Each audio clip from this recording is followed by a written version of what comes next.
Hello dear friends and enemies. Today we are going to talk about a Clip Studio Paint feature known as Autoactions.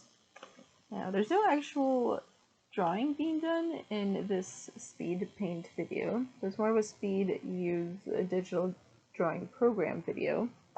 But I wanted to talk about this subject anyway because I believe it'll be useful for people who use Clip Studio Paint for various purposes. So I have Clip Studio Paint X, which allows me to make multiple page comic files because I make comics with multiple pages. And here I realized that my screen recording software completely cut off most of the important parts of what I'm trying to show, but what I'm trying to show here is that for my comics process is very convoluted, and what I do is I pencil on paper with like 4 pages to a sheet of paper, and then I scan that in, and after I scan it, I take each page, paste it into a separate file, make it bigger, and change the layer color to light blue so that I can ink on top of it.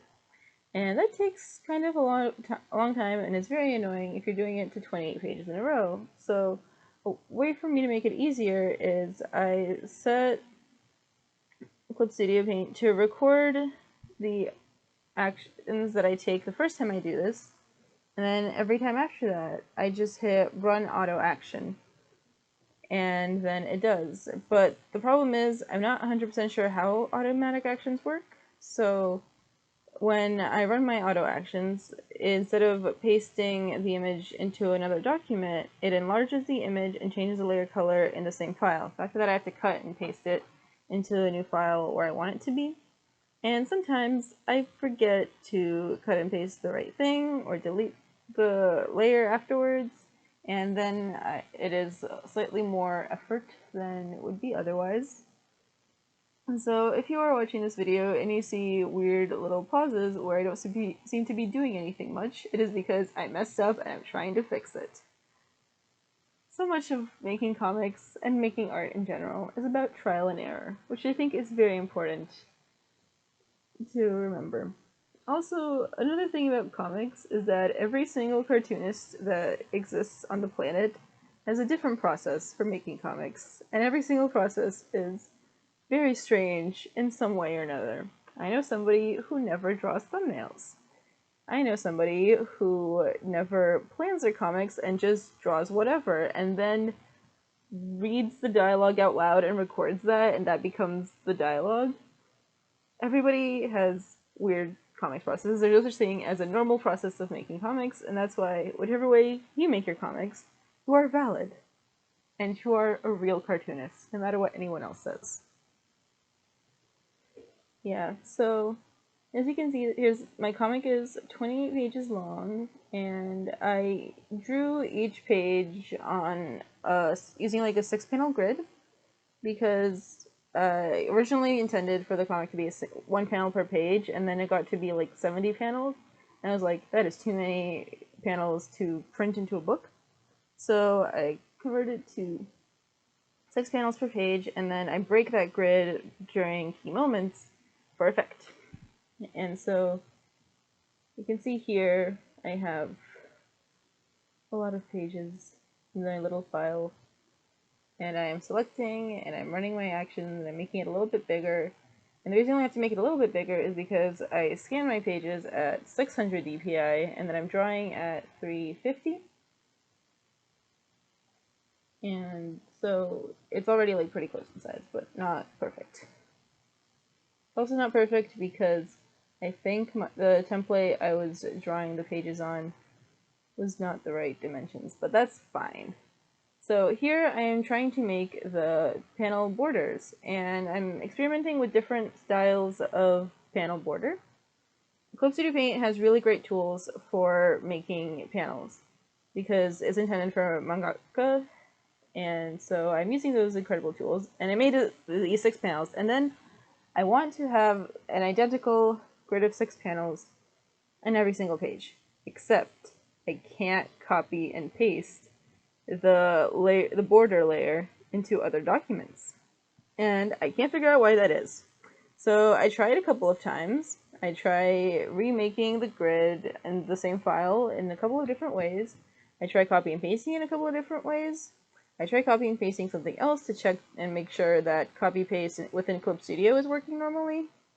And because I tried to record an auto action first before I give up. So I try to record an auto action of how I make this panel border, and then I try running that auto action, and it doesn't do anything. And at that point, I give up, and I make I rasterize my frame layer, which makes it into a regular editable layer for those of you who don't know what rasterization is. And after I rasterize that layer, I copy and paste that rasterized layer into every other file, because it's the only thing that I could figure out that actually worked.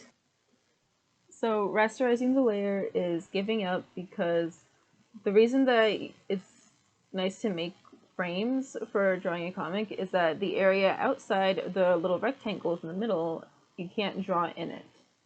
And this is nice because it's a pain to go and have to erase outside the panel border all the time, and especially because my panel borders are not solid lines here, things are going to be coming out of them very often, and I won't be able to just like select the outside of the panel border and delete everything that's in it.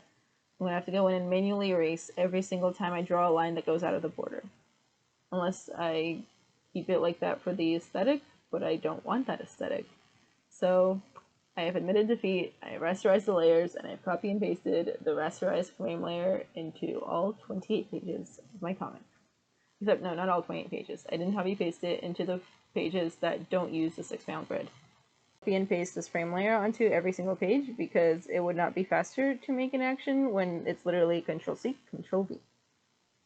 And there are a couple of pages where I have to make new frames because they break the grid, but most of my pages do not break the grid. You can see I'm trying very hard to keep it consistent. I don't know if I succeed. I really want it to be consistent because the regularity is what makes breaks in the regularity effective. So I have this one page where I make a fun little zigzaggy border on the panel, and I'm very pleased with it.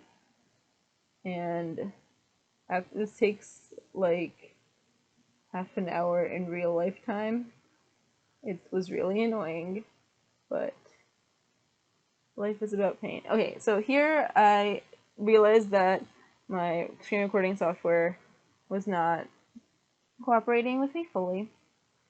And so I have to, for reso printing, you have to set up your layers in a specific way if you want to know how your print is going to turn out.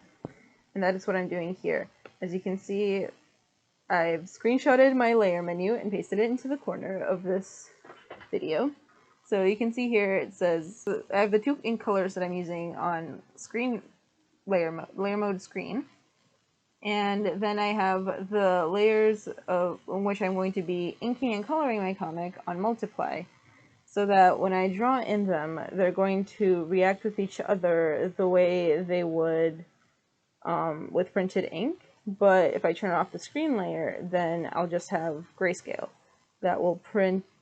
And so reso printing is like mechanized screen printing, essentially, where you put in drums of ink and then they print in only that color of ink.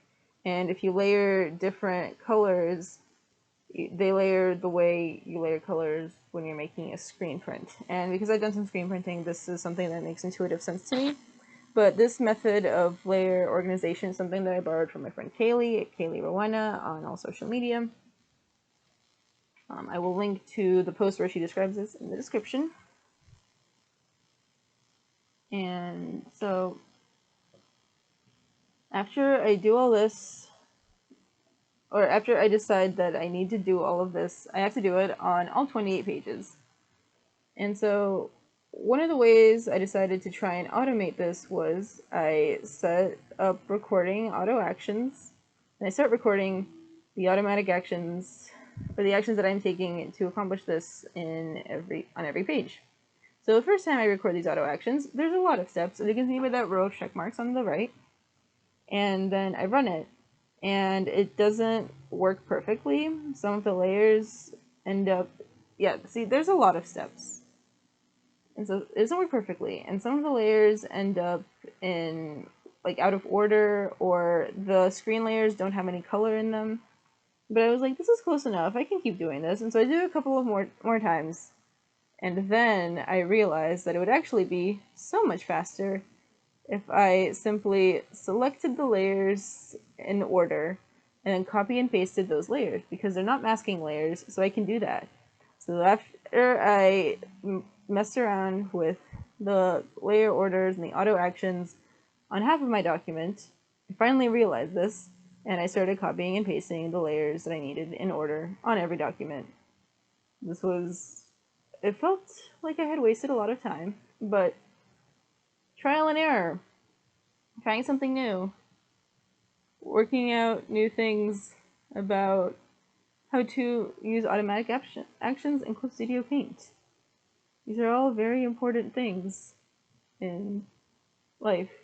I spent an hour and a half of my life assembling my pages for this comic to be ready for inking and coloring and lettering and finishing this comic. But now that I have done that, all I have to do is just go in and start drawing.